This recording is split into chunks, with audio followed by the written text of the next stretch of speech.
Sur un atelier d'usine animé, un ouvrier a tenté de traverser devant une pile de planches en bois qui allait être poussée hors d'une machine. Mais alors qu'il arrivait à mi-chemin, la machine a libéré les planches avec une force soudaine. La pile a avancé et l'ouvrier s'est retrouvé coincé. Heureusement, l'opérateur a réagi rapidement. Voyant ce qui s'était passé, il a immédiatement inversé la machine, ramenant les planches à l'intérieur et libérant l'ouvrier. Ce qui aurait pu devenir un grave accident s'est transformé en simple frayeur grâce à la réaction rapide de l'opérateur. Cet incident souligne l'importance de ne jamais traverser devant des machines en marche ou des charges en mouvement. Les ouvriers doivent utiliser les passages piétons désignés et attendre que les machines soient complètement arrêtées avant de passer. Les opérateurs doivent toujours rester vigilants et s'assurer que la zone est dégagée avant de libérer des matériaux. En respectant les zones de sécurité et en suivant les procédures, les travailleurs peuvent éviter de se mettre en danger et les usines peuvent assurer la sécurité à la fois de la production et des personnes. À l'intérieur d'une usine de bois, un chariot élévateur s'est approché en transportant une pile élevée de planches de bois. L'opérateur a abaissé la charge près d'un ouvrier qui était concentré sur sa propre tâche à seulement quelques pas de là. Au début, tout semblait normal. Mais lorsque le chariot élévateur a déposé les planches, la pile a bougé et a glissé, entrant en contact avec l'ouvrier à côté. La situation est rapidement devenue grave. Les ouvriers à proximité se sont précipités pour aider, mais la charge était trop lourde pour être déplacée facilement. Dans un geste urgent, un ouvrier a saisi une pièce de bois pour s'en servir comme levier et a tenté de soulever une partie de la pile. Leur réactivité a démontré un bel esprit d'équipe, mais cela a aussi mis en évidence à quel point le groupe était mal préparé à ce type d'urgence. Cet incident nous rappelle que les matériaux empilés doivent toujours être sécurisés avant d'être déplacés ou abaissés. Les ouvriers ne devraient jamais rester à proximité de charges suspendues ou instables. Les caristes doivent s'assurer de la stabilité, et des zones de sécurité clairement délimitées doivent être maintenues afin que personne ne se tienne à portée de la cargaison.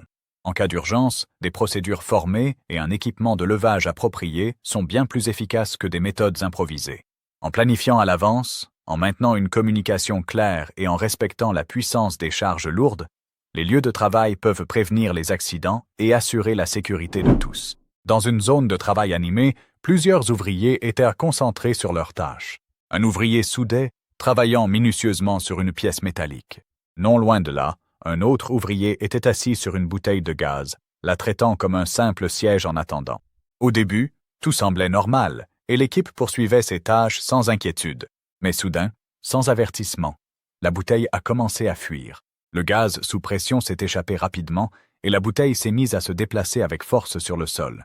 Ce qui paraissait être un moment ordinaire s'est instantanément transformé en une situation dangereuse, mettant tout le monde dans la zone en danger. Cet incident montre pourquoi les bouteilles de gaz doivent toujours être manipulées avec une extrême précaution. Elles ne doivent jamais être utilisées comme siège ou laissées sans être sécurisées. Les bouteilles doivent être stockées en position verticale, munies de capuchons de protection et tenues à l'écart des étincelles, des flammes et des activités de soudage. Des vérifications régulières pour détecter les fuites et une formation adéquate à la manipulation sont essentielles pour prévenir les accidents dangereux. Dans une zone de stockage de mousse, de grands rouleaux étaient soigneusement empilés et les ouvriers s'affairaient à les organiser et à les inspecter. Tout semblait normal. Une autre journée de routine avec l'équipe concentrée sur ses tâches. L'atmosphère était calme et rien ne laissait présager qu'un danger était proche. Mais soudain, sans avertissement, un ouvrier s'est approché des piles et a, par négligence, enflammé un rouleau. En un instant, des flammes ont jailli. Le feu s'est rapidement propagé de rouleau en rouleau, alimenté par le matériau hautement inflammable. Cet incident met en évidence l'importance cruciale du respect strict des règles de sécurité incendie dans les entrepôts. Les rouleaux de mousse doivent toujours être tenus à l'écart de toute source d'ignition et les ouvriers ne doivent jamais apporter de flammes nues ou d'étincelles dans les zones de stockage. Dans une brasserie, un ouvrier a remarqué que de la bière commençait à fuir d'une buse. Au lieu de fermer la vanne de pression ou d'utiliser les outils appropriés, il a placé sa main sur la buse pour essayer d'arrêter l'écoulement. Mais la pression à l'intérieur du système était trop forte. Le liquide a jailli avec une force immense et sa tentative de le contenir n'a fait qu'aggraver la situation.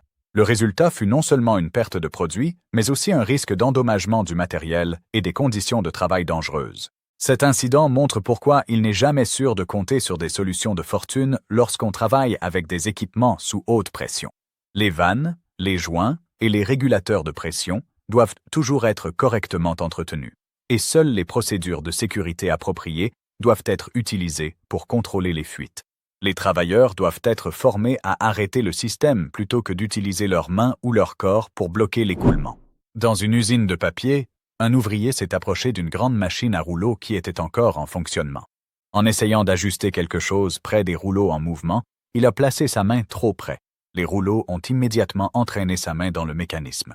Ce qui semblait être une tâche de routine est devenu une urgence en quelques secondes, montrant à quel point il peut être dangereux d'interagir avec des machines lorsqu'elles sont en marche. Cet incident nous rappelle qu'il ne faut jamais manipuler des machines à rouleaux en mouvement pendant leur fonctionnement. Les procédures de consignation, étiquetage, une protection adéquate et une formation claire à la sécurité sont essentielles pour prévenir de tels accidents. Sur un atelier de production animée, de grands rouleaux tournaient pendant que les ouvriers effectuaient leurs tâches habituelles. Tout semblait normal, et le tissu avançait régulièrement à travers la machine. Mais soudain, un ouvrier s'est approché des rouleaux. Pour ajuster le tissu, il a posé sa main directement sur le matériau en mouvement, un geste simple, mais une erreur critique. En un instant, les rouleaux ont tiré le tissu plus fort, et avec lui, sa main a été entraînée vers le mécanisme en mouvement. La force puissante de la machine a rendu tout retrait impossible, transformant un simple ajustement en une situation dangereuse. Cet incident nous rappelle pourquoi il ne faut jamais toucher ou ajuster les machines à rouleaux lorsqu'elles sont en marche. Les ouvriers doivent toujours arrêter complètement la machine avant d'essayer d'aligner le tissu. Des outils et dispositifs de sécurité, et non les mains, doivent être utilisés pour guider le matériau. Les procédures de consignation, les protections et une formation claire sont essentielles pour prévenir de tels accidents. En prenant le temps de suivre les étapes de sécurité, les travailleurs se protègent eux-mêmes, protègent leurs collègues et la chaîne de production. Dans une zone de production animée, les employés étaient concentrés sur leurs tâches pendant qu'un chariot élévateur transportait des matériaux. Tout semblait normal, mais alors que le chariot élévateur avançait sur son chemin, un ouvrier, ignorant son approche, a tenté de traverser. Le chariot élévateur s'est approché trop près et a heurté l'ouvrier. Ce qui avait commencé comme un moment ordinaire est instantanément devenu un grave problème de sécurité. Cet incident montre pourquoi une communication claire et une bonne conscience de la situation sont essentielles dans les environnements d'usine. Les chariots élévateurs doivent toujours utiliser des klaxons, des feux ou des alarmes pour avertir les travailleurs à proximité. Les passages piétons doivent être clairement signalés, et les travailleurs doivent être formés à ne jamais traverser sans établir un contact visuel avec l'opérateur. En suivant ces précautions, les risques de ce type d'incident peuvent être grandement réduits. À l'intérieur de l'usine, une grue a soulevé un seau lourd rempli de métal en fusion et l'a positionné au-dessus d'un conteneur. L'opérateur a commencé à incliner le seau pour en verser le contenu comme d'habitude, mais soudain, l'un des supports du seau a cédé. Au lieu de s'écouler proprement dans le conteneur, le métal en fusion s'est renversé et a éclaboussé le sol de l'usine. En un instant, toute la zone de travail s'est transformée en un environnement dangereux. Cet incident montre pourquoi les équipements utilisés pour le métal en fusion doivent être inspectés régulièrement et entretenus sans compromis. Les supports, crochets et mécanismes d'inclinaison doivent toujours être vérifiés pour détecter toute usure avant de soulever une charge. Dans une usine textile, une ouvrière se préparait à utiliser une grande machine à rouleaux. Elle a démarré les rouleaux comme elle l'avait fait de nombreuses fois auparavant. Au début, tout semblait normal. Le tissu avançait sans accroc et la machine semblait fonctionner correctement. Pour s'assurer que le tissu était bien aligné, elle posa sa main sur la matière, la guidant d'un côté à l'autre. C'était un geste qu'elle avait souvent fait, et cela ne lui paraissait pas inhabituel. La machine tournant régulièrement, elle augmenta légèrement la vitesse des rouleaux pour poursuivre la production. Après cela, elle essaya de nouveau de poser sa main sur le tissu, le déplaçant pour s'assurer qu'il s'écoulait sans problème. Mais à ce moment-là, sa main s'est approchée trop près alors que le tissu était entraîné. Les rouleaux ont attrapé la matière, et avec elle, sa main a été tirée vers le mécanisme en mouvement. La tâche de routine qu'elle avait accomplie d'innombrables fois s'est soudainement transformée en une situation dangereuse. Cet incident met en évidence un rappel essentiel. Il ne faut jamais ajuster ou vérifier les machines à rouleaux lorsqu'elles sont en marche. Même les travailleurs expérimentés sont exposés au risque s'ils se fient à la routine plutôt qu'au protocole de sécurité. Les machines à rouleaux doivent toujours être équipées de dispositifs de protection et les travailleurs doivent être formés à utiliser les procédures de consignation avant d'effectuer des réglages. De plus, Les opérateurs doivent utiliser des outils et non leurs mains pour guider le tissu lorsque les rouleaux sont en marche. Dans toute usine, la sécurité doit primer sur la rapidité. Le respect des procédures appropriées garantit non seulement une production fluide, mais aussi le bien-être de chaque travailleur sur le site.